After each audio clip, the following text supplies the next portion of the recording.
Off the Plasterer.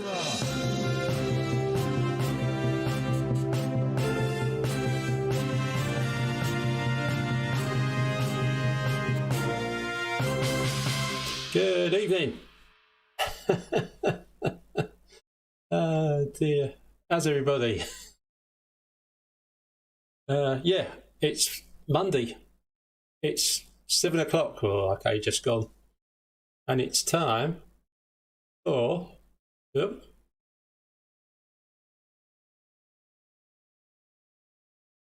Start again. It's Monday. It's 7 o'clock. I've just gone. And welcome to Off the Plasterer. Hey, with me, Eric the Plasterer. I think that worked. Hi, I'm Eric the Plasterer. This is Ask the Plasterer, and I'm here to answer any of your plastering related questions. I've been a plasterer in South London for 37 years, and yeah, this channel and tonight is for time served spreads. It's for DIYers. It's for newbies, guys that are just starting out spreading, and yeah, basically get a lot of the other guys that come along on a regular basis because they're not sick of the sound of my voice. Yeah. And yeah, it's all good. And yeah, it's Halloween's coming, and firework night's coming, and Christmas is coming. Oh, okay, can it get any better? Can it get any better? Woohoo! And plasterers are still, I'm pleased to say, and I've heard any different, very busy, including myself. So thank you very much to you lovely customers out there. Right, tonight we should be leaving the comfort of this studio because it's a bit, yeah, it's a bit formal, isn't it? A bit informal. Let's go to the pub for a change. Yay! Ah, that's better. Diggity! Evening, mate. Nice to see you. Let me know if everything's working okay and you can hear me and there's no horrible noises in the background that we're not expecting. Oh dear. Yeah, where was I? Oh yeah. So I thought tonight we'd have a nice sit in the pub. Oh cool, don't we drink? Oh no. I've put my drink down somewhere. I'll pop that and get that in a minute. But yeah, good evening everyone, and welcome to Ask the Plasterer. I'm here at the Plasterer. You can call if you want the studio on 07516 214 983. 07516 214 983. You can see the number up here and down there. And you can talk to me live in the studio, or you can type up here on the old side bit the old comments, and we can take it from there. On the James, evening mate, nice to see you. I love the new intro. Because I'm messing it up, you mean? Or do you mean right at the beginning before it starts? Let me know, James, let me know. Right, tonight we've got me doing me floating and setting up there, and we've got the new Easy Mix ad, and then that's just another ad for Ask the Plasterer that I was messing about with the other week. And on the other page tonight we've got what have we got? We've got here. Oh, yeah, the chat. Mark, hello, mate. How's the form, Eric? Have a pint. Oh, can you go and get your own, Mark? I'm a bit busy. I'm doing this now, but yeah, it's not too busy at the minute. Fortunately, it's a lovely boozer. They do real ale and everything in here. Yeah, he still gets a packet of crisps for you there, Mark. Yeah, up here, yeah, that's just me again over there doing a bit of floating and setting. I managed to get these things back behind my head instead of in front of my face for this week. Don't forget, as ever, click on the link in the description to join the community on the Discord server, Ask the Plasterer, so you can chat to me like a lot of the guys have done this week through the weekend while we're at work, and even today. There's some pictures on there of my lovely my setup for putting skips down on drives, so it's nice and protected. So that also keeps the customer happy, and stops any nice brickwork on a driveway getting scratched and all the rest of it. But those kind of things you have to be on the community server to see. So click on the link, get an invite, which will pop up, and then just follow the instructions, which doesn't take seconds, and you'll be a member on that, and you can chat to me and any of the other guys that are here tonight and that are on there. That rather than having to wait for every other Monday to swing around and what have you. So yeah, don't know how busy we're going to be tonight. I've got about 9 people here at the minute. It normally starts off a little bit quiet while people are maybe finishing their dinner, because I know it starts from 7. James, sounded like the evening news was coming on. Oh, good, mate. Yeah, that's the idea. It's meant to sound a bit like the news. Dear. Right, just for a minute, I'm going to pop back over to this one. How's everybody? All been busy, I assume? I've been rushed off my feet. I've still got, the phone went a little bit quiet the other week, but I needn't have worried because it started going off again. And I'm doing some work for my daughter at the minute, but tomorrow morning before I go there, I've got another job to look at. And when I get back from there tomorrow evening, I've got another job to go and look at. So, and I'm pleased to say they're fairly local, which are my favourite jobs. I just finished one last week that was a bit further out, but that all went exceedingly well, and I got it finished early, which is, as I've told you guys before, I allow plenty of time to fit my jobs in. So if they do overrun, I'm not stuck trying to push the next one along or what have you. So that went really well. So give me a couple of days to work at my daughter's house. Dear. James, oh yeah, Ashley. Hello, Ashley. Nice to see you, mate. Nice to see you. As ever, you can call the studio on 07516 214 983 and talk to me live, but you'll probably only do that if you're on the old watching on the telly box, because if you're on your phone it's a bit more awkward. If you are watching me on the telly box and you want to ring in, just turn your volume down on your telly when you call, because there's a slight time delay and it'll really throw you. Dear. Do you advertise your work with your house number or mobile or both? For everything, you can find out exactly where I live, mate. It's all on my info that's out. Yeah, door number 25. The address is there.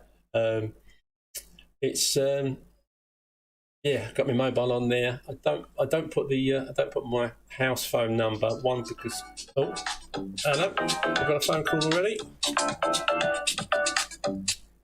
Good evening. Who's calling us? That Plasterer. Hello, Eric. It's Rodney, mate. Hello, Rodney, mate. How are you? Not too bad. I spoke to you once before, but I don't know if you remember me. I do remember, Rodney. Yeah, you said you'd been watching my stuff and you felt like I was teaching you. That's you, Rodney, isn't it? Yeah. That's right, mate. That's right. See, I don't forget. What I want to ask you, I was watching your video the other day, yeah? Yes, mate. One when you was doing the house, the floating and setting with the hard wall? Yeah. Quick question, can you put a waterproofer in that as well?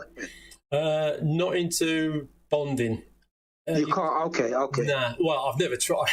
I don't think it would work. I don't know what would happen to it. Because I know you can put it in sand and cement, but I just wondered if you could do it in the hard wall as well. Hard wall or not? Because I hardly ever use hard wall. I've been told, and it's about time I knew that it might be better to use hard wall in the bathroom or where there's going to be damp areas. But up to now in my career, I've always used bonding in bathrooms, unless there was a damp issue or. Yeah, no, the reason why I asked that because I'm doing a conservatory at the moment, and obviously there's quite a lot of damp in it. But as I said before, I know you can use waterproofing in sand and cement. Yeah. But I was just wondering if you use hard wall, can you use it as well? That's what I wanted to ask. But obviously you just said the question, you're not too sure yourself, so. No, I mean, I wouldn't put, you probably can't put anything in that because hard wall's not so bad, but bonding, they rot if they get wet, and there's no way of, if you put some kind of chemical in there, it won't, I don't think it would stop the plaster from rotting. How the waterproofer works in sand and cement, I've no idea. I just know that it does. But So basically what you're saying is best to use sand and cement when I'm doing that and put the waterproof in that rather than the hard wall. If damp is an issue, then you is. Then you definitely want to use sand and cement with waterproofer in it, mate. Top man.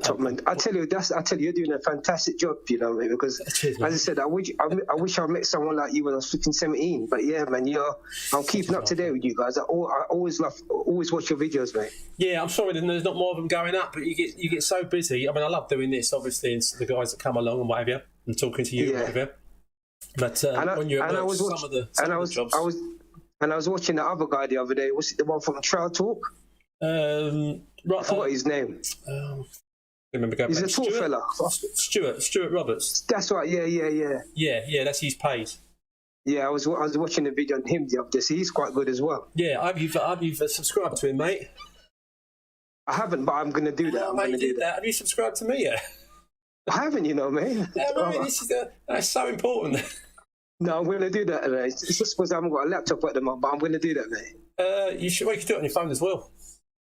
Yeah, I'll probably do. I'll probably try it. Yeah. I think you should, mate, because it's good. Obviously, like anything else, the more subscribers you've got, it's just better for the channel from it getting pushed out to more people. The more subscribers you've got on your content and all the rest of it. Yeah, I would definitely do that, Eric. I'll definitely do that. And definitely Stuart as well, because we're trying to get his channel up to 1,000 subscribers, and it's on 800 or 900 at the minute. So it would just be nice to get that there. But I digress, mate. But I've answered your question. Yeah.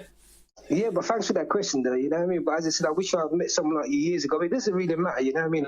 You're here now, so that's the main thing, isn't it? Yeah, nothing you can do about the past, mate. Is there? You got to just think of tomorrow or today. Live in the moment, that's right. Mate. Yeah. That's why I said, you know what? I said I'm going to ring you first thing because I wasn't sure if you was coming on today or next week. Yeah. No, it's sometimes it jumps because I'll take a Monday out for one reason or another. Or if it's a bank holiday, I might go, I'm going to move it a week. But yeah, so it's tonight and then in 2 weeks' time on Monday. Yeah, anyway, as I said, I'll keep in contact with you, man, and subscribe to your channel anyway. Go on, mate. I've been looking for your name popping up there, Rodney, so, you know. No, definitely. Make sure it happens, man. All right, you take care, sir, mate. Thanks, you, mate. Appreciate it. Thanks for ringing. Bye. Mate. Bye. That's nice. Nice call. Thanks, Rodney. For that, it's nice to say for me and the other guys to listen to someone else waffling on for the evening. Gary. Hello, Gary. Tried joining Discord but couldn't see how to post messages all greyed out. When you're on there, Gary, after you've clicked onto the invite, it gets you onto the site, but on the rules page, which you should be able to get onto, it says rules on there. If you click on that, you go on that page. Up near the top of that page, there's a little box with a tick in it, and there's a number next to that box. I think at the minute it's 41, which is the amount of people that have become members on that site. And you need to click on that tick, and that makes you a member. And then when you're a member, you can see everything that we chat about and the stuff that's already on there that you can't see now. So that's probably the only issue you're having with it, Gary. Try that, and if there's still a problem, mate, let me know. But that should be it. If you've gone onto it and you can find the welcome and the rules bit, you need to go on the rules page and click the little tick that's a little bit further up that page, and that will make you a member, and then everything else should not be greyed out anymore. So a bit else, mate. Let me know if that works. You probably ain't going to do it now if you're watching this, but when you do, drop us a line. So I'm Eric the Plasterer. For anyone that is new here this evening, because you can tell how many people are here, but you can't tell who they are until they pop something up on the old screen. Evening, Ian. Nice to see you, mate. I'm Eric the Plasterer. I've been a plasterer in South London for 37 years, which is 30 years too long. And now still love it. Love it's probably the wrong word. It's still a good living. And being able to do stuff like this is good as well. Because, I could make a channel about, I don't know, something else that's kind of like, people are kind of like, nah. But then you only have about 2 or 3 subscribers, which is kind of like, yeah. Anyway, I digress. Yes, I'm here this evening to answer any plastering related questions that you might have about plastering. If you're a customer or a potential customer and you want to know anything I could probably help you with, then ask away. As I say, you can type up your comments, or if you're watching on the old TV, then you can call me on the number at the top of the screen there, 07516 214 983. 07516 214 983. We don't get too many calls of an evening because most people are on their phones, but breaks the evening up a bit. We normally run till about 8:30, and people tend to pop in and out for 10 minutes or so, 10-15 minutes. Some of the guys stay the whole duration. I don't know how, but God bless you guys. But we're in a nice pub, there's some nice beer. Or perhaps you should pop off down into your fridge if you've got a beer and go and grab one and pop back and join me. For those of you that don't know, this video up here is me doing a float and set. This is just my new ad for the old Easy Mix, and because it's people were a bit concerned about whether it was making plaster weaker when it's used, but it's not, and it's been tested to British standards to prove that point. That's what that's for, and plus it's just another advert for Easy Mix mixes. That's Easy Mix with a Z. By the way, that top video. I said evening to you, didn't I? Dob plastering, rendering onto stainless mesh. I don't think I've ever used stainless mesh, Dob. I just call you Dob for short. It should be the same as rendering onto any other mesh, except it won't go rusty. Or I assume that's the plan. But other than that, not quite sure what you want to know. Ian, looked into stainless mesh the other day. Super expensive. Yeah, it would be. You can get stainless steel beads and all sorts. But you pay. They're not that common. You have to order them normally, but they're not cheap.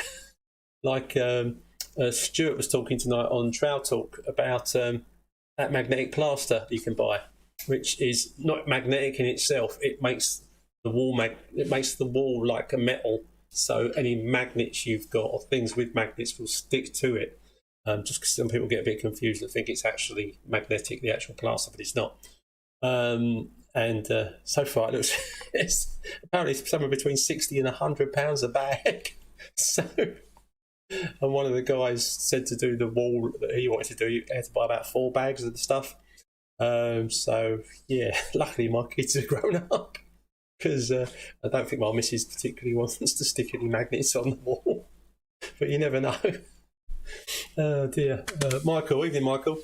Has the price of plaster gone up in your area, mate? Where I live in South Wales, B&Q, I was selling it $7.86. Yes, mate, it has, and that is about the rate it's going for now.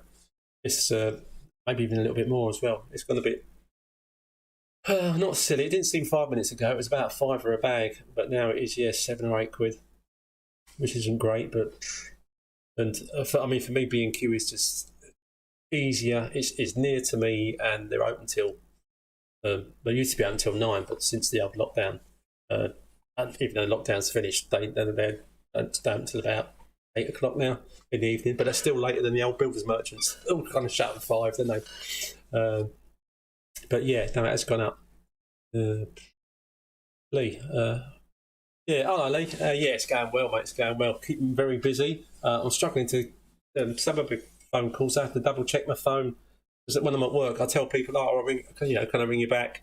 Drop me a message and your contact details, whatever the job is you want looking at, and I'll call you tonight." And of course, then I get home and then I lose myself in me dinner, having a watching the telly, playing on the computer, or doing this, and then think, "Oh, flipping hell, I was meant to get back to someone like last night," which I'm pleased to say that did happen today, but I contacted the people today.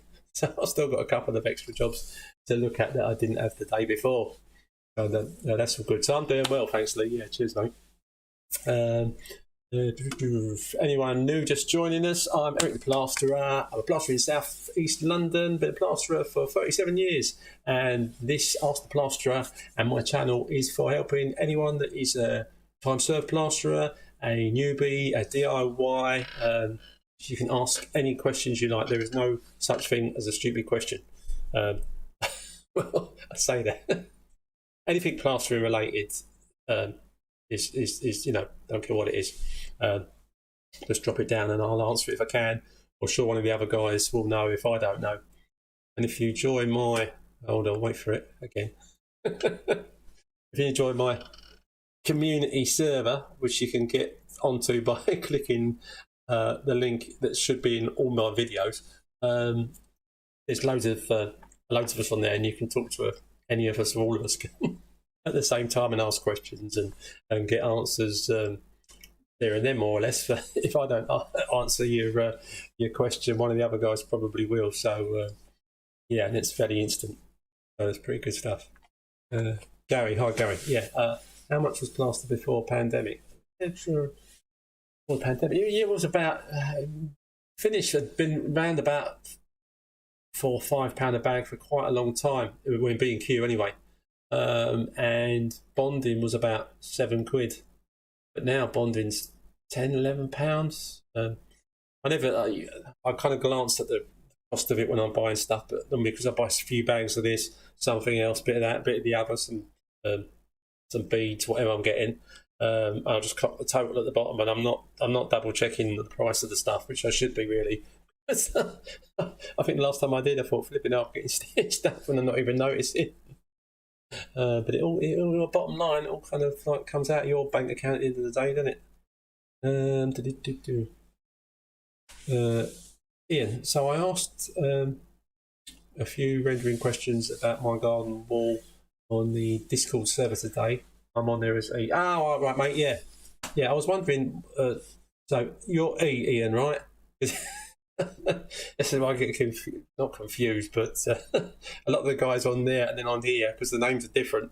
I'm not quite sure if it's the same guys or a different guy, or two guys with the same name and all sorts. But anyway, that's by the by. About your garden wall. Discuss the date, and then I have another question about. I extended the wall a little bit with concrete blocks.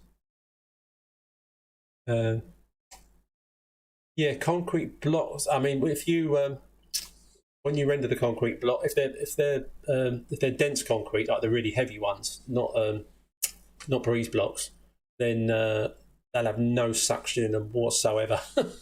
So your render will go off. Normally, I would say a lot. Yeah, it will go off a lot slower when you put your scratch coat on. But if you've got waterproofer in that scratch coat right the way across, then when you go to do your top coat, it'll be the same all over. The whole thing will take ages to go off, not just the concrete block part. But there'll be less suction in the concrete. Well, there'll be no suction in the solid concrete blocks. If they're breeze blocks, then they'll be full of suction. So yeah, give them a good coat of PVA before you whack your scratch coat on. But I hope that helps, mate. Let me know if it don't, or if it does. Where am I?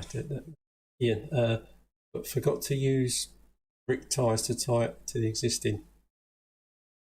I think it'll be okay, or just embed some mesh in it. If you put some mesh in it or across it, mate, that'll hold it there. I mean, if you're building a bit of not a structural wall, but something a bit more solid indoors, or obviously if you are building like an extension or something, you've got to have the brick ties in, so it ties into that wall. But as long as your foundation underneath is fairly secure. I mean, if you stick breeze blocks on the end, you've got no wall ties or nothing screwing it to one of those plates you can buy. And you haven't got, and your ground's a bit soft where you put your concrete blocks. Of course, they could sink a bit and it'll just like crack open. The mesh would probably hold it, but I don't know for sure. But if not, then yeah, fine. Cutting to seam to. James, been using roll and stroll a lot lately. Any tips on cutting? I seem to get it tangled a lot. And which tape? Oh, hang on. Which tape do you use for your edges? In quite a few of my videos, you'll see I've used that tape. It's in this one as well. That's got fragile written on it. That's just because at the time that the only bunches of tape I could get in B&Q while I was in there. It's not great because sometimes when you're peeling that off, some of the red will stay on there. Not the dye, but the tape. And at least if you've got a bit of clear tape and it doesn't all quite come off, there's nothing to see. But if a bit of tape is still stuck on a bit of skirting, is red and you're struggling to get that off, it's a bit of a pain. More recently, I've been buying the clear. It's not sellotape, but it's like sellotape, but it's the same thickness, couple of inches. And yeah, fairly good stuff. Still about £3 or £4 a roll, I think. And I'll stick down with that. And it's nothing in particular. It's just a clear kind of sellotape, but like 2-inch thick one, not the silly thin ones, and not the sellotape brand because that'd probably be twice the price. Oh, and what was you asking me there? Roll and stroll. Cutting it, mate, you just need to... I cut it with a really sharp Stanley knife, a blunt Stanley knife, useless, and it's caught and whatever. Scissors, unless they're really sharp, scissors can get a bit stuck on the actual adhesive when you're cutting some of that roll and stroll. Especially if they're blunt, absolutely terrible, but if they're sharp, then it should be fine.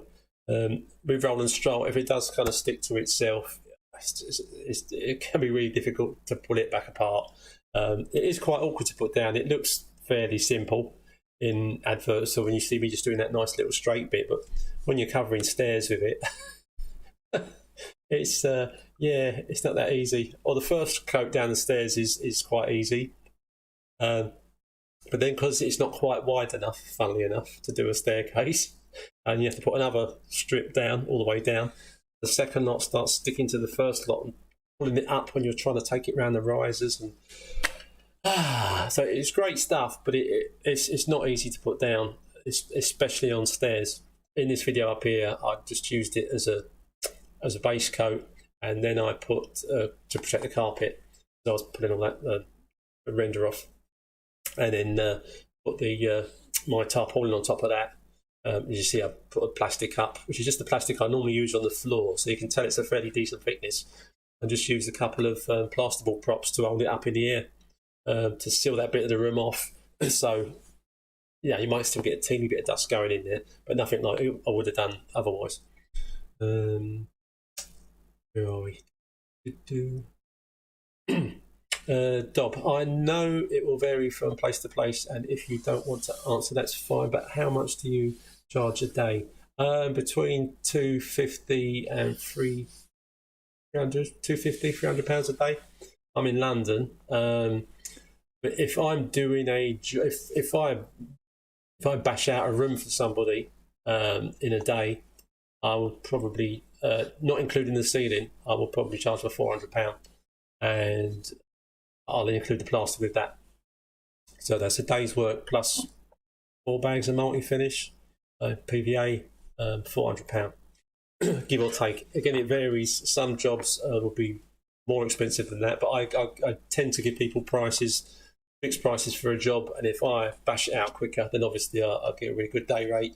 If I'm a bit slow, which I often am because I'm getting old, then I won't make as much, but the price is fixed with the customer. And I do say to them, if I do mess up a little bit from the viewpoint, it takes me longer than I've anticipated or I've told you, it's not going to cost you any more because, that's my price and that's what you're going to pay at the end of the day, unless something crazy happened, like, something fell down that wasn't meant to and a bit of paper was pulled off. But yeah, so I hope that answered your question. Lee. Oh, hang on. Sorry, Dob. Best of pleasure. Also, do you use a sponge float? I have never, apart from when I was when I was training, I used a sponge float then because we've just been taught how to use a sponge float. Didn't like the swirly marks it made on the plaster because if you weren't careful, you could still see them afterwards. Although you couldn't feel them, they just didn't look very nice. And very recently, Blaine Gray, Mel Mucker, top plasterer, who I think currently has got the biggest plastering YouTube channel.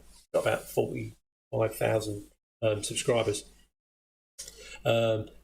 He does a lot. Blaine does a lot, or did do a lot, and still does some sponge float plastering. But his recent video about, I think it's called Why I Stopped Sponge Floating. So that's on Blaine's channel, which is Plastering for Beginners. If you want to watch that, that's another reason why I don't use a sponge, because in my opinion it's just an extra thing to do. It can be a bit messy and make basically your job take a bit longer.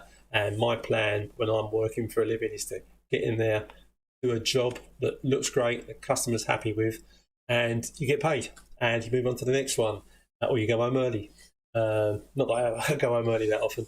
And yeah, I don't want to make my day any longer than it has to be, for the sake of, I don't know, perfection maybe. Not that there's such thing, but or to get closer to it or be a bit flatter. But some things that you might do just aren't worth it. But some guys love sponging, and if you love sponging, you crack on with it and keep doing it. And if you don't. But yeah, I haven't sponged anything in the last 36 years, shall we say, out of 37. So yeah. What do I remember? Lee, have you used the guy? Have you asked the guy at Easy Mix yet, mate? Now look, Lee, it's not that expensive, mate.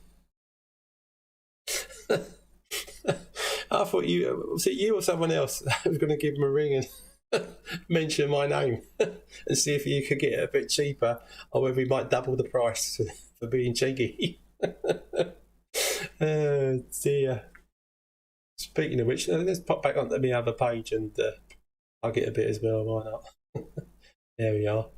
See this advert? I don't know if it's just people go, oh god, it's another one of these adverts. Let's not bother clicking on it, or just YouTube keeping it. Keep the levels really low on. I think it's about 100 views in 2 or 3 days or more. Whereas a bog standard video that I put out, which I know are more interesting, and apologies for not getting enough videos out, guys, I've lost my train of thought. Let's just crack on. Early onset dementia, I think they call it. Yeah, but yeah, Easy Mix, fantastic stuff. I love it. A lot of you know, but a lot of you probably don't. I never used to use any plastering additives that slowed down or speeded up your plastering. But if you've got a patch of bonding you want to just do, and then you've got to skim a whole wall, and you don't want to be waiting ages for the flipping bonding to go off, you can put some half time in that, Easy Mix half time, and it goes off like a rocket. And you can get the skimming done straight away. Lovely. And I use the retarder, not to get more on, but just because I can go a bit slower, because I'm getting tireder as I get older, and a little bit more lazy, shall we say. So although the job takes that teeny bit longer, it's nice to chill if you're doing a large area, rather than do a large area and be running up and down. Oh dear. Yeah, where are we?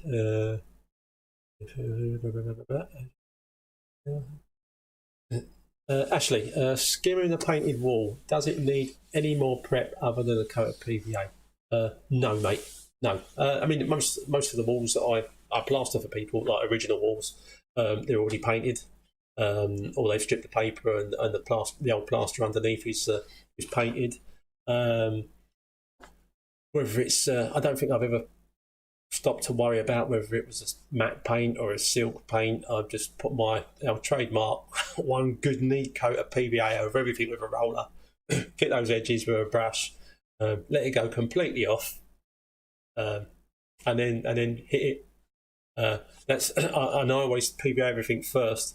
Then so often the old mitre glue for sticking beads. Now, a couple of the guys said for them it was a game changer. But when you got a nice angle there anyway in the original plaster or plasterboard, just to put a bit of that glue on, push the bead up, spray it, let it go. It's solid, and you can bead stuff so fast with it. Once you get used to the intoxicating smell of the accelerator spray. Oh dear. Oh,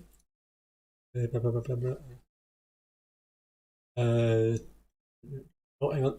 Skimming and painting. Oh yeah, Dob. I would use a plaster's grit.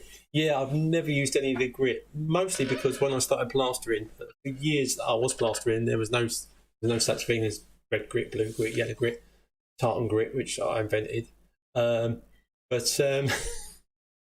the it is basically PVA with sand in it, and if I need PVA with sand in it, I'll get some PVA, get some kiln drying sand, and I'll chuck that in.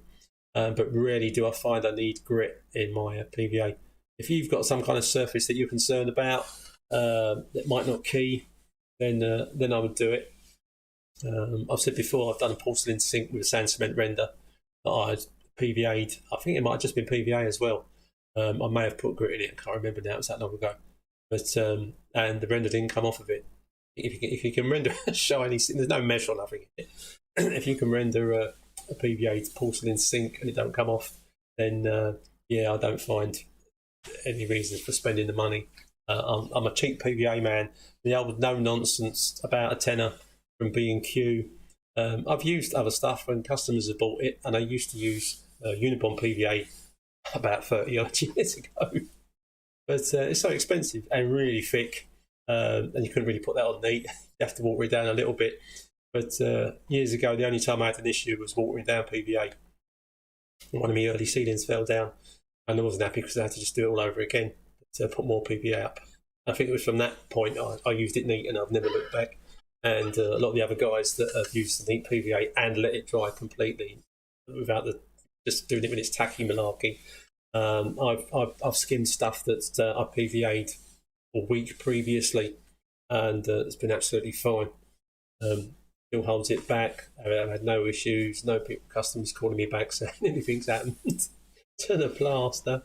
But bottom line, I don't use any kind of grits, just PVA all the way. And I even use the old no nonsense caulk as well when I'm using caulk, which I often will put around a cove once I've done it, just to get a nice sharp white line around the edge. Or which I did last week, I skimmed the ceiling. I skimmed a few ceilings, and with coving in the rooms, and then round the top of that coving, where it meets my new ceiling that I've skimmed, I'll put a coat of white caulk around it, and that nice clean, dead straight white edge. I mean, you brushed it all off, and sometimes if you're in a mad hurry, you can just leave it like that, and it's fine. But you can see kind of bits of ink on that front, kind of little member of the original cove that was already up there. But you run a white bead around it of caulk afterwards. That looks beautiful. You get a nice sharp edge around your finished ceiling. Customers really love it as well. So it's all good. But I use the no nonsense that as well. And I've heard occasionally about that going a bit funny, but I think I've had the odd little bit go a bit peel off once or twice, but the amount of time I do use it, that's very rare that happens. I think it might be a case if the plaster's too dry and you're sticking a caulk on there of any type and it draws the moisture out of the caulk too fast, that you might have an issue with it coming off, but generally I don't. Right, for anyone that's just joined us, hi, I'm Eric the Plasterer. I've been a plasterer in South London for the last 37 years. So if there's any questions you want to ask me that are plastering related, hopefully I'll be able to answer them honestly. If I haven't used something because it's new, then I will tell you that.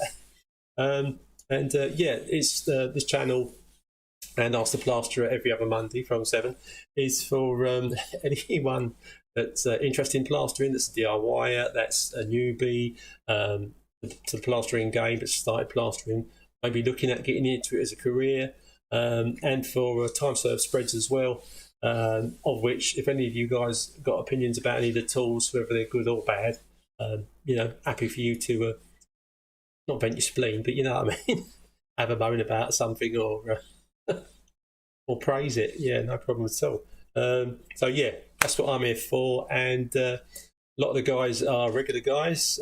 Otherwise, I'd possibly be talking to myself and my daughter when she occasionally tunes in and has a watch.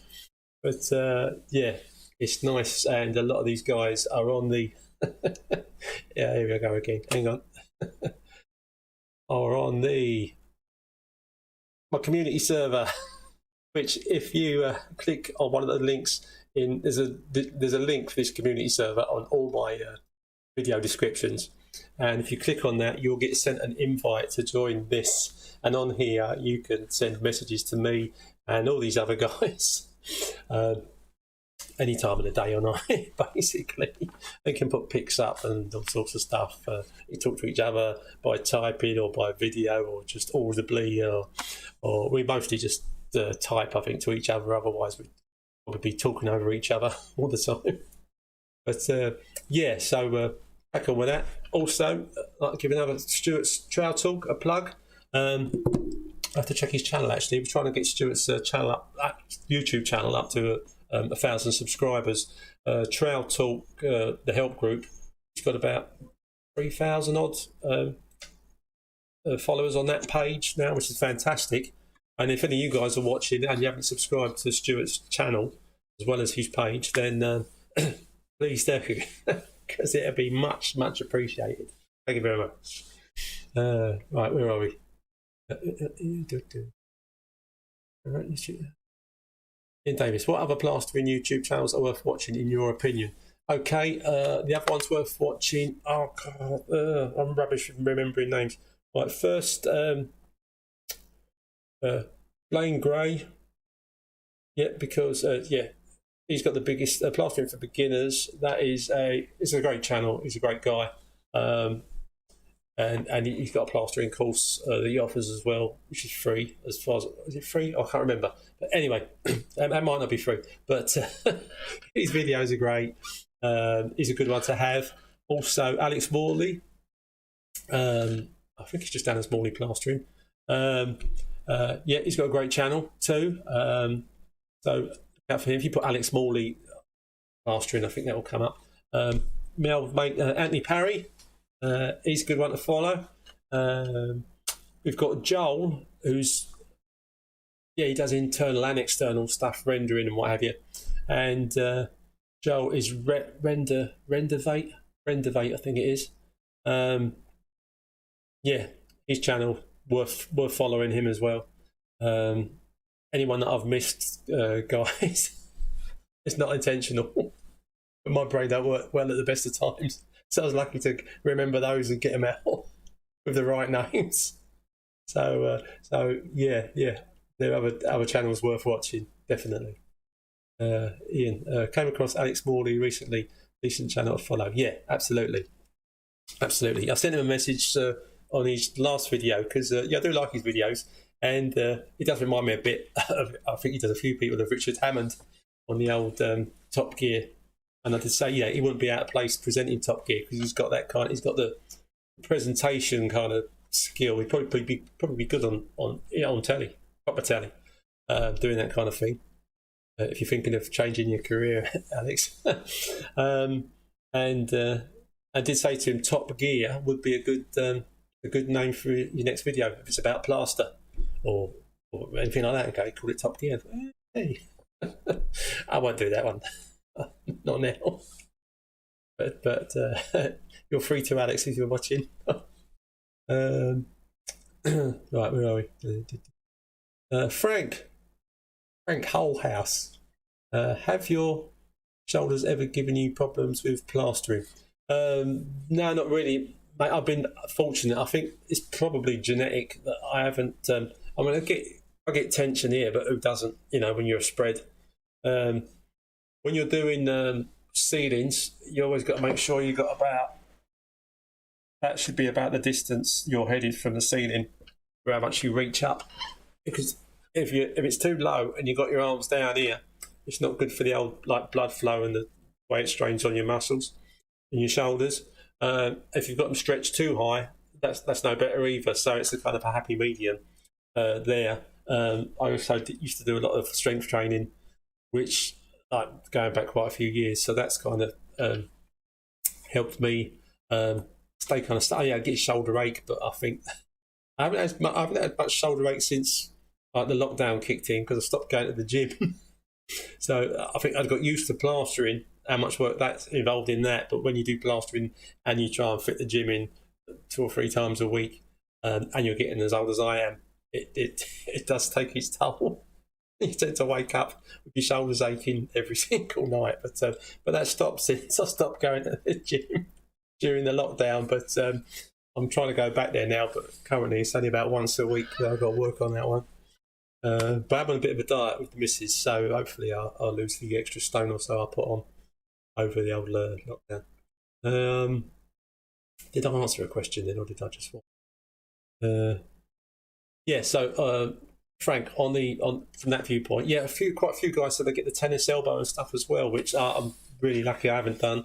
The only thing I do have is a trapped ulnar nerve, according to YouTube, anyway. It makes these two fingers go a bit numb on the side of your hand. You lose a bit of grip. I mean, it's not too bad now, actually, between your little finger and your thumb, but these still are fine.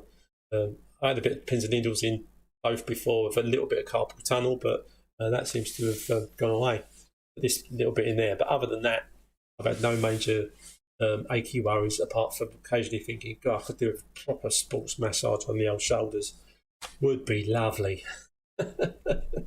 If you're just joining us, I'm Eric the Plasterer, and this is Ask the Plasterer. I've been a plasterer in South London for the last 37 years, and I'm here to answer any of your plastering related questions. You can ring into the studio on 07 516 214 983 down there as well.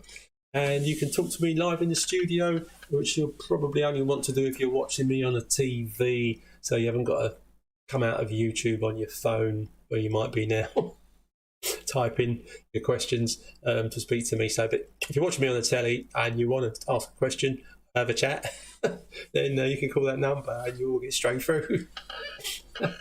And you jump the queue as well. Not that there's much of a queue. Right, where are we?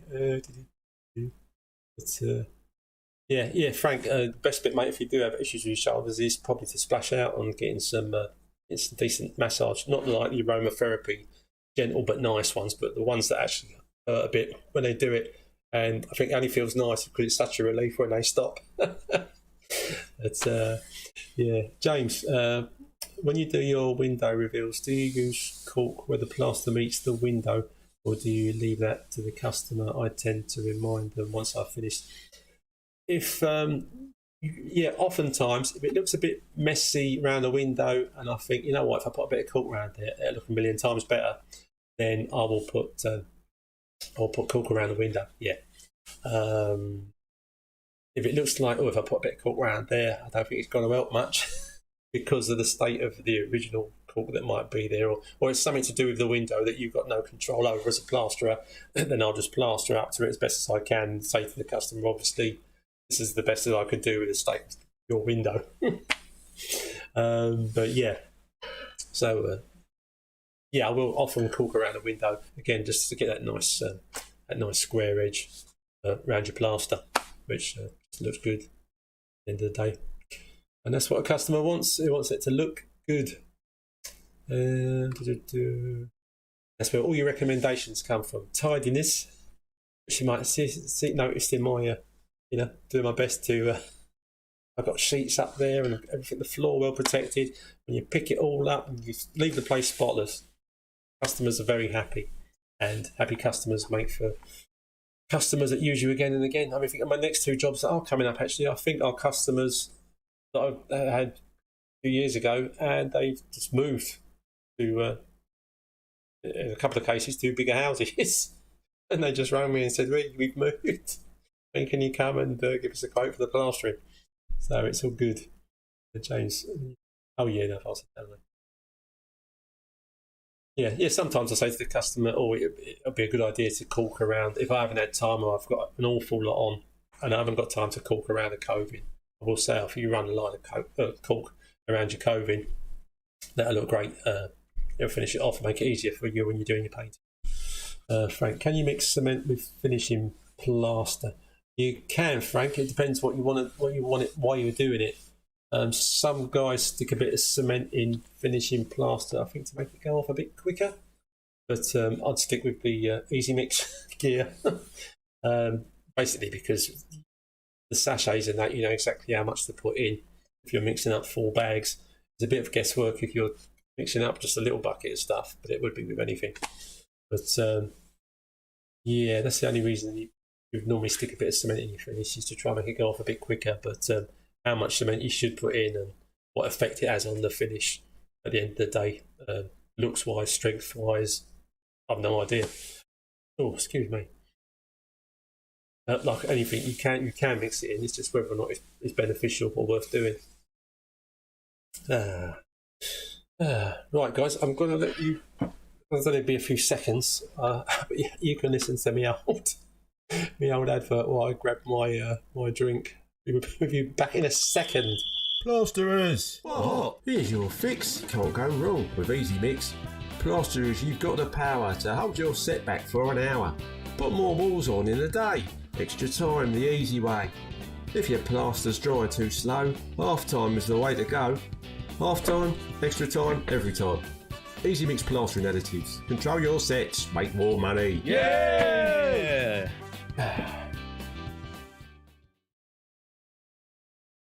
Hey, he's back in the room. Cheers. Is it dark brown ale? No, it's caffeine-free Coca-Cola. I can't drink beer on my diet, and I don't drink beer when I'm at work. And technically, you could say this is work, couldn't you? So, oh, that's better. I thought I'd put it around the corner, but it was just behind the monitor. Stupid boy. Right. Right. Mark, have you used the Carter Easy Skim recently? What do you think of it? Yes, mate. I used it on the last job I did. It was a bit far away. 1, 2, 3, 4 of the ceilings, the whole stairs and landing ceilings, a small box room, and 2 big bedrooms. They were all Artexed. I gave them my usual coat of neat PVA, let them dry, and I used the cart because I hadn't been using it recently. And Eddie and some of the other guys were asking me about it. I've been using it much lately, and I used the Carter Easy Skim to apply my bonding coat, and I do find with that trout it lays the bonding on nice and flat and helps to cover. I don't quite know how it works. Well, I know how it's designed, but it does put the bonding on nice and flat. And if you, although it's got a funny kind of like that pyramid of different blades on it, is when you pull back with it and go forward, you don't really, because it's more awkward to scrape off, isn't it? But if you pull back with the bonding and then go forward, and then you can just keep loading up really without having to scrape it, because it seems to stick really well to both sides of the trowel. And as I say, it goes on flatter. Because I found when I was putting it on with my steel trowel, when I'm bonding over Artex, I can go over it then with a speed skim, which I normally do just to flatten it off. I'm taking quite a bit back off. But when I put it on with a Carter, bonding this is, if I put my speed skim over it after that, I'm hardly getting anything on the speed skim, so it's definitely laying it on flatter. So obviously you can get it on quicker, which is good. I suppose the other good thing, because it's a plastic blade, it is opening the pores of the bonding, so the bonding is it's picking up pretty quick. So once I got the sealing done, there wasn't a lot of time before it was good to go for putting the skim on top. And sometimes before in the past, when I've just done it with me steel trowel and then used my speed skim, although I'm using the plastic blade, it seems to take a bit longer to go off. But yeah, so I've been using it for that, Mark. But yeah, not used it for skimming recently. I mean, when I'm whacking a skim on at the moment, I just love my Marshalltown basically. But when I did the review of the Easy Skim, the Carter Easy Skim, I did do that big curved ceiling that's in the video with that, and it was great. I loved it, and I did the walls as well, and there was no problem at all. It's just if you put that trowel down, and a few times I've been a bit under pressure, so I've just gone back to my Marshalltown. I think, oh yeah, I must use the Carter again. I must use the Carter, and then I haven't done until this bonding came up, and I knew from before that it lays it on it nice and flat. So yeah, that's a long answer to a short question. Yeah, I have used the Carter Easy Skim recently, and I think actually after this video it gets a plug, the review. normally pops up on that one after that video's been on. And breathe. Excuse me, I'm a sip of coke. Yeah, right. Let's go over it. Yeah, I thought rather than being in either a station, a railway station, or probably last week, or floating through the clouds towards the moon, I thought this week it'd be nice to just sit in a pub, buy a nice roaring fire, have a drink, have a chat, and yeah, just chill out. Right, where are we? Right, if you've only just joined us, I'm Eric the Plasterer. Sorry guys, if you're here for the whole duration. I keep saying this. I'm Eric the Plasterer. I've been a plasterer in South London for 37 years, and I'm here to answer any of your plastering related questions. These guys can answer them as well, and I've got a community server that you can click on the link in my video descriptions and get an invite, and you can join us on that, and you can ask questions any time of the day or night, more or less, and get an answer. Often from me, if something pops up, I tend to go, "Oh, who's that on there?" An answer to any questions, or the other guys can just talk amongst yourselves about questions and stuff, put pictures up, and all the rest of the malarkey. So yeah, it's all good. It's all good. If you've got any questions, you can ring me in the studio, but I haven't got the number up. Hello, Lindsay Lou. Are there any jobs you would never do? Yeah, lay a floor for somebody. I think I went through it a couple of weeks back, or about a month back. I did a floor for someone about 25 years ago, and long story short, it didn't go well. And I've never done one since. Thank you very much. So I wouldn't do I don't mean like your kind of floor, Lindsay, where you want a self-leveling screed. That was sand and cement. It was about 8 inches thick, and and it was a very long job, and would never do it again. In fact, I don't think I ever did a floor. I've patched up floors and chunks of floors, but I've never done a whole floor again. I'd say get a floor screeder in, doing that kind of proper screeding, because they I've not seen one in years, but they whack down like an 8-inch screed floor in like 20 minutes, half an hour. Normally a 2-man team. It's getting spread out, and they were knocking up in a mixer as well. And I used ready mix at the time. But yeah. Right, excuse me.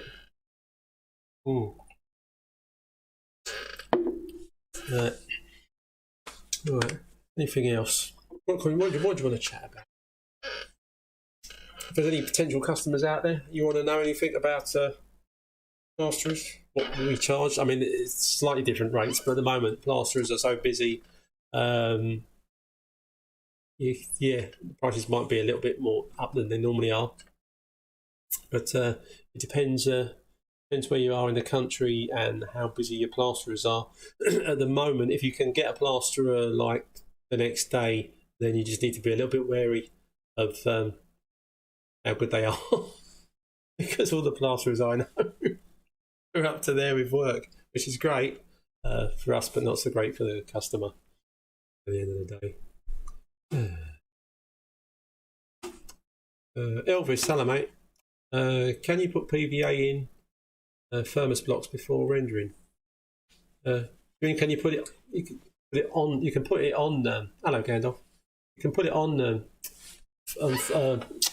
breeze blocks, thermolite blocks. Yeah, before you render to kill some of the suction. I've never had an issue with it. I mean, some guys will just like to water down the blocks with a hose, but if you're doing kind of rendering like that, like midsummer, I mean the winter is not so bad because most blocks are still quite damp now anyway. But if they're already built outside somewhere, but you can.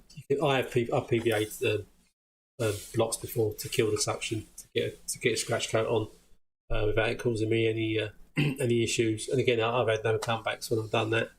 Though there might be renderers that do a lot of rendering that go, "Oh, I never put PVA on." But your best bet would be to ask Joel actually from Rendervate. I'm sure it's Rendervate, because he does an awful lot of rendering, and I would go with his view on it. But I do use it to kill the suction in thermalite type blocks. Right, Gandalf. Hi Eric. I've got a pretty big ceiling to plaster. Is it possible to do half the ceiling tomorrow and the other half Wednesday? If it's the only issue you've got, excuse me, is the drying out of your first bit. Well, that won't be completely dry. Normally, sometimes you might find where you finish the edge that you're going to join onto the next day is a little bit drier. Making a nice joint, if you're going to blend the joints, is a bit more difficult. If you've just done one half of a ceiling like in the morning, and then you crack on with the second half, more or less straight away after you finish trouting the first half, but then you do your next lot for the second part, then the joint where the original plaster is still very dark or green, whatever you want to call it, you can make a much better joint if you're blending the joint as opposed to doing some kind of butted joint with a bead. But yeah, there's no reason why you can't do one day, mate, and the other half the next day. In my opinion, anyway. Have I done that before? Can't remember if I have or not. I probably have at some point. I try to, even if it's a big ceiling, I'll try to just concentrate on that and get it done in the same day, just so I haven't got any issues with trying to join the two together. So you can join them together. It's just easier if it's done on the same day. You can do it separate days. That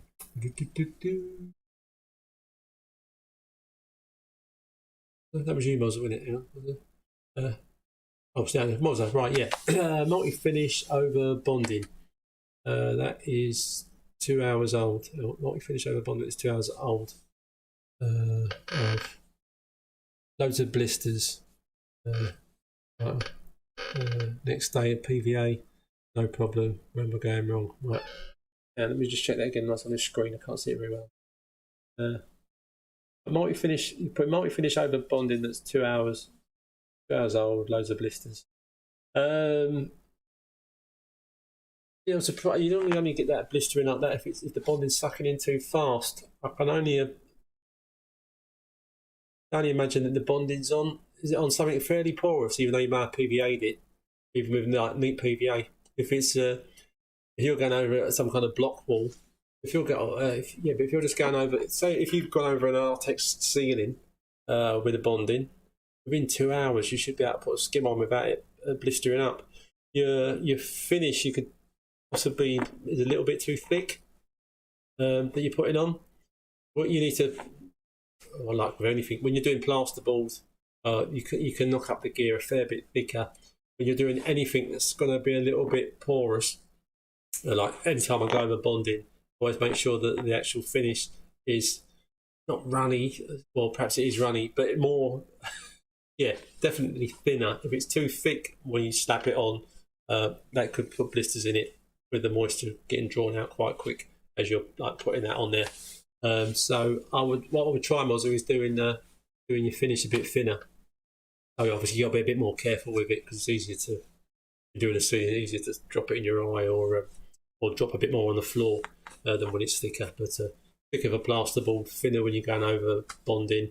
If you're really worried about it, even though the bonding hasn't completely dried, if I've been nervous of it, and I've done this on jobs as well, I have PVA'd the bonding, even though it's still the same day. If I felt that it was too porous. Because that can give you issues with blisters and or ripping. You don't want to start chucking water on it, so you'd be better off to put a coat of PVA over the bonding. Normally, you shouldn't have to do that the same day, but as I say, keep keep your finish thin when you're going over bonding, as thin as is workable. and hopefully that should sort you out in the blisters department. If not, it's the old trying to trowel them out once it's going off more. As you probably know already, Mozza, if you get blisters, mate, you just need to leave them alone, and you can't really get those out until the wool's nearly gone right off. But that's just part of the game, unfortunately. But yeah, thinner finish, mate, would be, in my opinion, would probably help you a lot.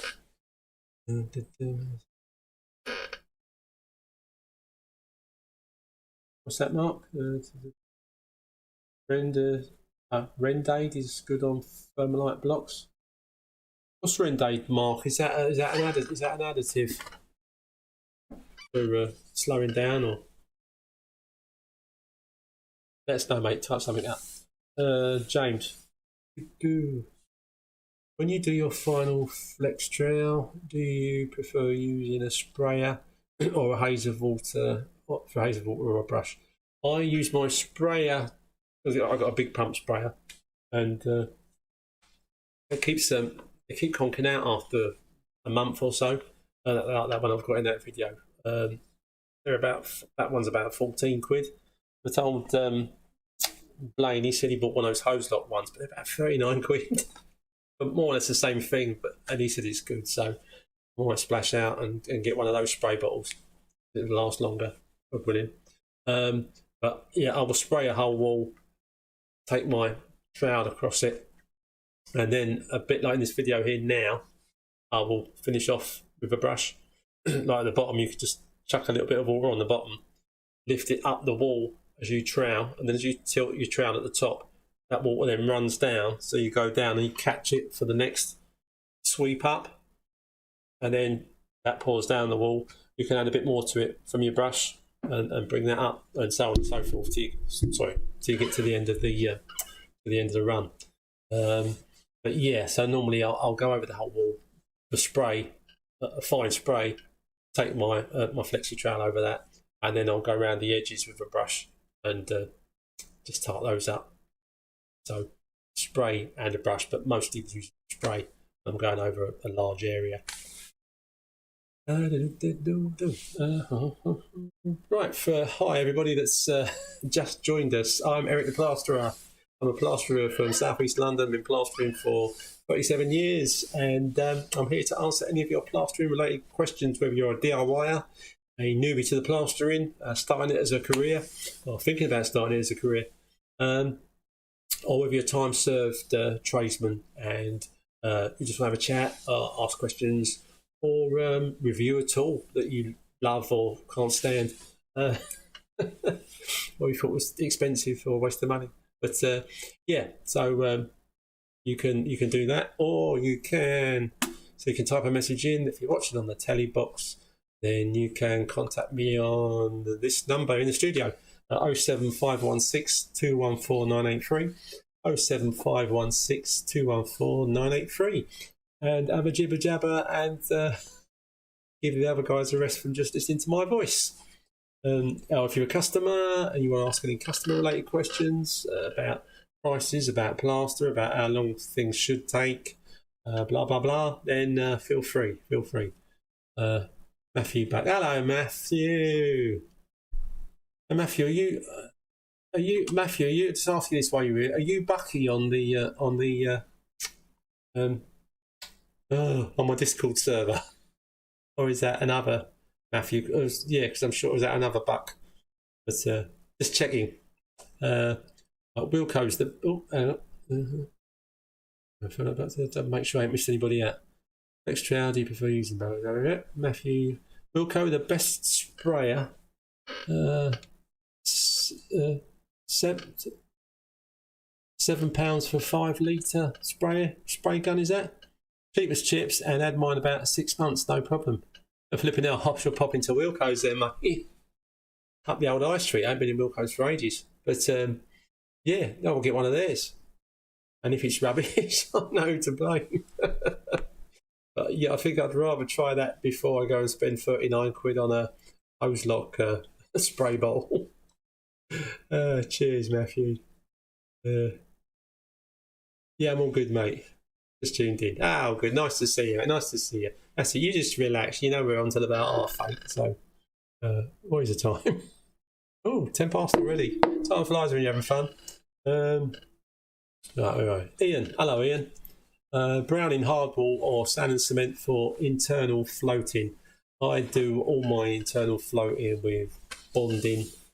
Back in the donkeys years ago, they used to use browning on brickwork because when you set over browning, the creamy, smooth finish that you get there's nothing else like it. Even if I've had smooth, nice finishes on top of bonding and on top of hardball, but I've never felt the same as going over browning. But you have to experience it to know what I'm waffling on about. I just use bonding all day long because it. And the reason they stopped using browning often on sites was because of the old. It doesn't stick to concrete. It blows if it does stick to concrete. It will only stick to it for about 5 minutes. And when I used to work on sites, you did browning on the brickwork. You used to have to bond all the concrete beams that might be in a wall in a big hotel or something. I just basically use bonding. Sand and cement I only use internally if the customer has got a damp issue and I'm doing a bit of damp proofing for them. My damp proofing only being sand and cement with waterproofer in it. And I've never had anyone say any damp's come through it because it can't. Dear. I hope that's answered your question. Ian. Sorry, mate. Yeah, I haven't used browning for years. And back in the day when you used to mix it up in a tin bath, when you poured it out, it would float on top of the water. Which made it a bit more awkward to mix, whereas at least the bonding would sink in. I'd assume it'd be the same if you did it in a tub with a whisk nowadays, but I haven't used browning since I've had a whisk. God, I've had a whisk a long time. But anywho, Mark, it's a Weber product for smooth surfaces. You can roll it on or plaster on with your control, then you put your scratch with waterproof on while it's tacky. Suction sorted. Okay, there you go. Can't remember who asked the question now. Was it? It was Ian, wasn't it? Was that you, Ian? Asking about the... Yeah, well, you'll know if it was you, mate. Yeah, mate, it's me, the one and only. All right, okay, cool. So when you're in here, I know it's Bucky, and then when you're on there, yeah, it's Bucky. You're one and the same guy, not two guys with the same name. Okay, cool. Gandalf, is it possible to use citric acid instead of extra time? To my knowledge, it forms a citrate which should act as a retarder. Yeah, a lot of people put cream of tartar in their finish too. One of the guys did it last week. I think he stuck about a teaspoonful, dessert spoonful. Or used about a quarter of a tub of cream of tartar in I don't know if it mixed up 1 bag or 2 bags of finish. And he said it kept it retarded for ages. But I heard about that kind of thing going on years ago, and I never used to bother putting anything like that in because I didn't know how long it was going to stay soft for, or whether it would go off quicker. I had no idea, so I never used that. The reason I like the extra time stuff is basically because it's a set. It's got more or less a set time that it goes off. Every time I use it, I know how long I've got with it. I've got up to an hour extra with the extra time, like for the retarder, and I just know where I am with it. So it's so don't bother with the cream retarder. But yeah, you can do that, but you're kind of guessing what amount to put in, and which I suppose could come with practice. Might depend on the quality of the cream retarder you buy as well. I mean, Waitrose might be a much better quality and you won't need as much rather than if you've got it in Tesco, say. So, but who knows? But I'll stick with the Easy Mix. But yeah, you can use that, mate. James, do you prefer hop-ups or step ladders? I tend to use a narrow hop-up and a wide one as I don't use stilts. Obviously, when I'm doing my ceilings, I'm on the stilts, and I use. You can see up that one, a little like 3-4 step ladder. I've got up against the door there. I generally use that. I've got a bigger ladder, which I use to stand on against the wall to get onto my stilts, that I would use. But I found the height I am, I used to be 6 foot, but now I'm getting older and shrinking. I'm 5'11", and that ladder helps me. Is a good height for reaching most ceilings, just for tightening up or for going around the edge or the tops of walls, rather than dragging my bigger ladder around. I used to use hop ups, but I suppose since I had a small ladder and stilts, I haven't used just a hop up or crates. We used to use milk crates back in the day. I haven't used one for donkeys, so yeah, I'm a kind of ladder man. Ladders and stilts all day long.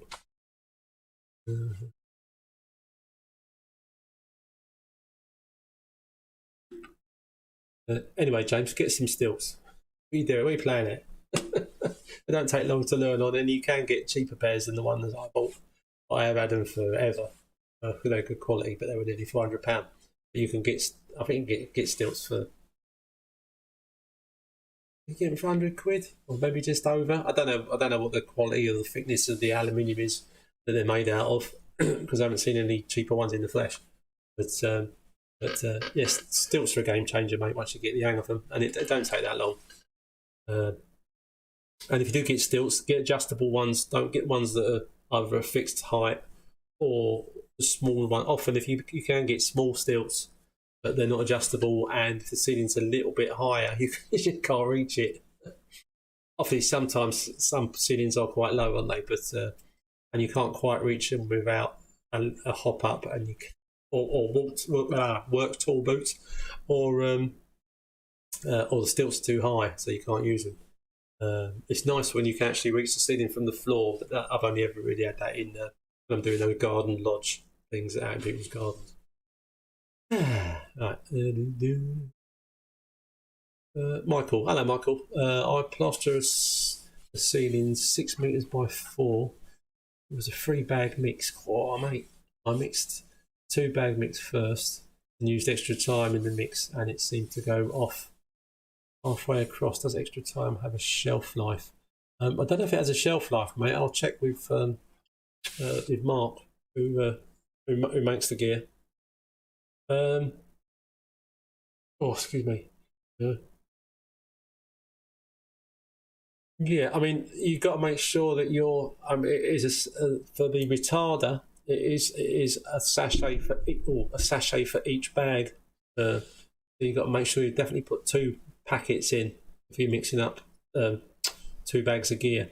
If your 3rd bag of gear, you want to put if you're hitting a lid that big, then I would definitely make sure you got 3 in there, 3 lots of 3 sachets of retarder, basically 1 for every 25 kilos of finish that you're using. I don't know about shelf life, but Mark will probably get back to us and let us know about that. You prefer how much to say about that? So yeah, if you're doing if you're doing a 3-bag mix, mate, and presumably you're on your own, I don't know if you've got a labourer or if you're working with another spread, in which case a 3-bag mix shouldn't be an issue. But on your Todd, I'd be 3-bag mix is a lot of gear. 2-bag mix is a lot of gear. But that's my limit tends to be a 2-bag mix. And then I've never done a ceiling that I've had to use a whole 3-bag mix on. Or sometimes use a 2-bag mix and then I had to knock up a little bit more, which I've whacked into the same mix, so it still all went off at the same time, rather than mixing fresh after that amount of time and it going off slower. I bet it helps, Michael. James, my brother had to go on the elf stilts a few months ago and he fell, so just laughed. Maybe I have better balance. You shouldn't fall off them the first time you're trying them. But when you first try them, you just never wear them outside. Deadly. Really, you want to be on a flat surface. You don't want anything with any nails sticking up out of the floor or lumps or bumps. You don't want to use dust sheets on the floor with stilts, because the rubber feet just catch in the dust sheet and drag and will stick to the bottom of the stilt foot, and you could go for a Burton. which is why I use plastic, and I tape it down so it's more or less tight. The only time you have to be careful with rubber-footed stilts on plastic is if you get the plastic soaking wet, which you shouldn't be getting. It shouldn't be getting anyway. But if it is, then obviously that's more of a slip hazard on your stilts, even though they're rubber feet. But yeah, be careful. You put the things on, and you walk around the walls first, holding onto the wall, and then you can walk across the room, holding onto the ceiling, and you just slowly get a feel for walking in them, and then until you're confident. I mean, the first time you walk across the room with your hands down without holding on to anything, it's a bit nervy. But if you walk around the circumference of a room, so you've got a wall to the side, so if you do feel yourself go a bit, you can put your hands there. But once you get the hang of walking around and across the room and you feel confident, then it's getting the hang of holding some, you're hawking your trowel and leaning back and stuff like that. But the way that these stilts for plastering are sprung, because they've got a knee in them, basically. They adjust to the tilt of your leg. Not, the foot is all sprung. It's not like a solid stumpy stilt that they used to use back in, or like old wooden leg territory. The old pirates, Jim lad. They're proper things. So it shouldn't take long to get the hang of using them. And once you do get the hang of using them, you won't go back, because you just go into a room, set up I put my tub on top of my spot board, knock it up, whack my stilts on, and you're away. And then when you're done, you just take your stilts off. And if you're doing the walls as well, you're ready to hit the walls. If you've got any kind of set up where you put a bit of a scaffolding in, which is what we used to do, then apart from the extra time and cost putting the thing up, when you've done the ceiling, you've got to take it all down again. And it wasn't what used to happen.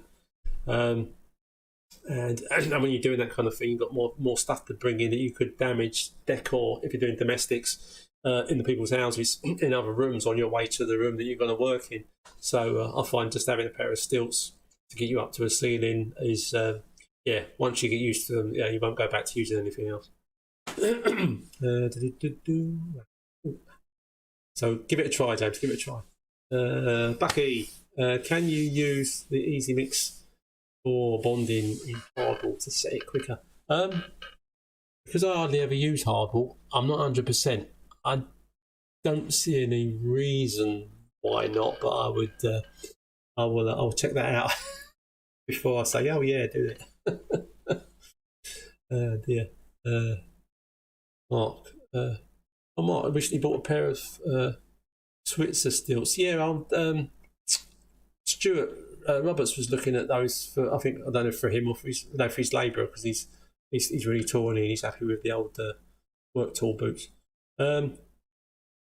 £90. All the components are the same as my Chill Pro stilts, which are £280. Okay, if you've got a mate and all looks the same, then they probably just manufacturing's got a bit cheaper. They're probably from a bit further into China than some of the other stuff, or wherever they come from. I use, like, my ones are like Dura stilts, and they're like USA made. Not that makes them great particularly, but like I said, I've had them forever. Although I do wrap, I lost the padding out of them years ago.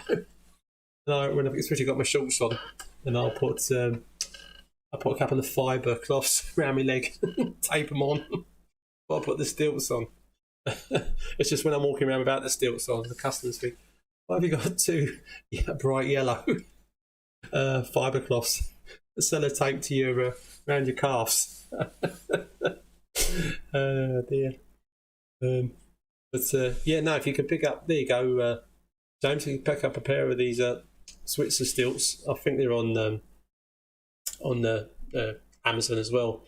If you want to go to any of my links, or go to my stilt links, although my stilts are expensive ones on the link, click on that and then just search for Switzer stilts and buy my link, and we'll get a little kickback towards the channel. Yay! Everybody's happy. And then £90, that's not a big outlay if you're a spread wanting to try some stilts out. I'm guessing, Mark, that's for they're adjustable height wise. They're not not fixed. Back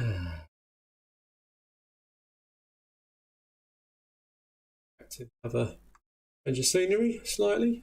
Here we go. Yep, so Trowel Talk, people, if you want any, that's a Facebook group, Stuart Roberts, fantastic group. If you want to ask any questions, the guys is the best and most friendliest Plasterers Help group, because that is what it is.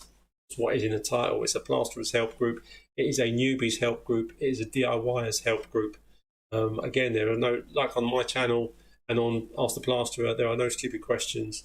All the guys are really nice and friendly, and if they're not, they get taken down like lightning. So you wouldn't know that there's anybody not nice on there. It's a great group. There's about 3,000 people on there at the moment, and it would be great if some of those 3,000 could also subscribe to the Trowel Talk, Stuart's Trowel Talk channel, YouTube channel, and get him over that 1,000 subscriber mark. Because once you're doing that, there's a lot more things you can do as a YouTuber. Once you've got your first 1,000 in, which will be really beneficial. 18 to 30. Oh, okay. Yeah, no, cool. Yeah, as long as they're adjustable markers, just I'd seen some before and I thought, oh, the smaller ones would be good, and then realised they didn't adjust up at all. So for me, those smaller ones might work out when I do get the odd ceiling that's a bit in between size-wise. I don't fancy the work tool boots all that much. They're okay. And quite a lot of people love them, but I think once you've got used to using any kind of stilts, strapping some sort of boots just to your feet is just, yeah, I just worry about my ankles. Now I'm old. Duncan, hi Duncan. Hi Rick, sorry I'm late. Oh mate, what's the time?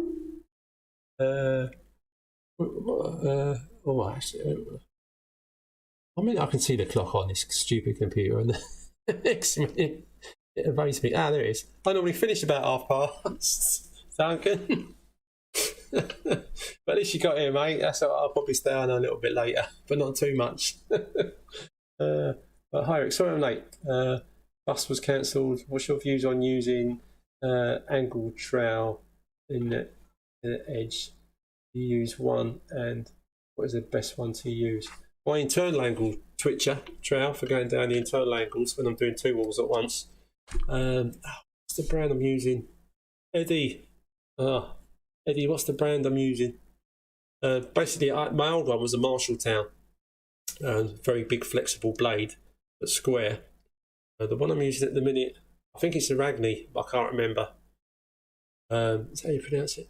And that's got a curved blade on it. So when you go down the corner, you've got much less chance of the curves digging into the two sides, into the two walls.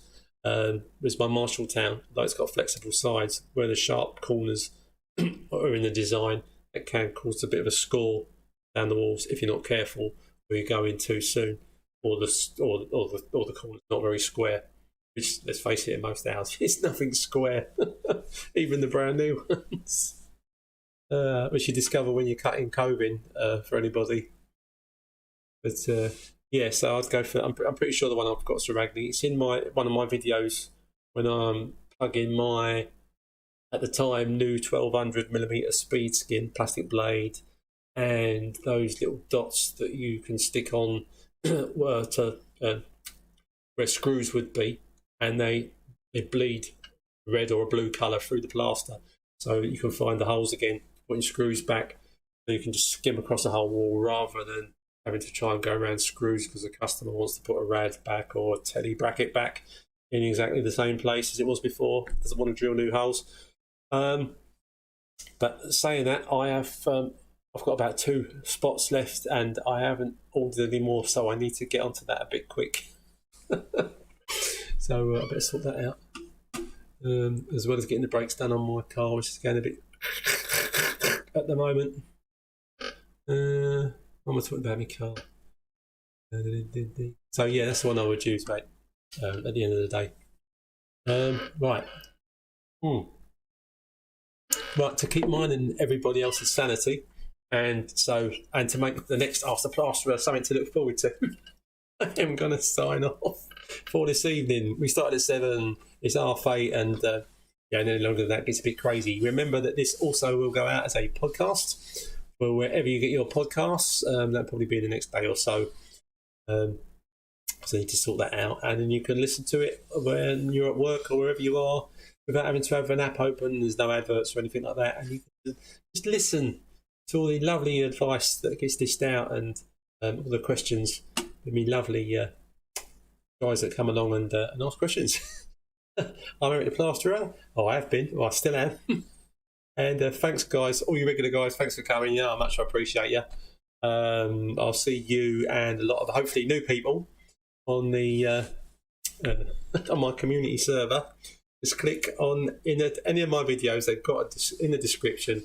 There's a link to the community, and you'll get sent an invite if you click on that link to join us there. Once you're on there, there's a little box. Just follow the instructions. There's a little box you've got to tick, so you'll be able to see everything that you want to be able to see on there.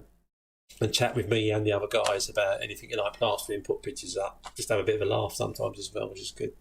And rather than wait every fortnight for this to come around, or for me just talking on my comments on my videos. So join us on there if you haven't already. Rodney, if you're still listening, mate, don't forget to subscribe on my channel and on Trow Talk channel. Oh, there's a good lad, and thanks for ringing in tonight, mate, because it breaks up the sound of my voice only. And yeah, and I'll see everybody. Yeah, I was just going to run my old Easy Mix advert at the end, so I won't blame you for disappearing. And I will see you all in a fortnight's time, or I'll see you on the Discord site. And yeah. Okay, it's just another little taste of me, me advert, and I will see you all very soon. Cheers, guys. Thanks for coming. Speak to you later.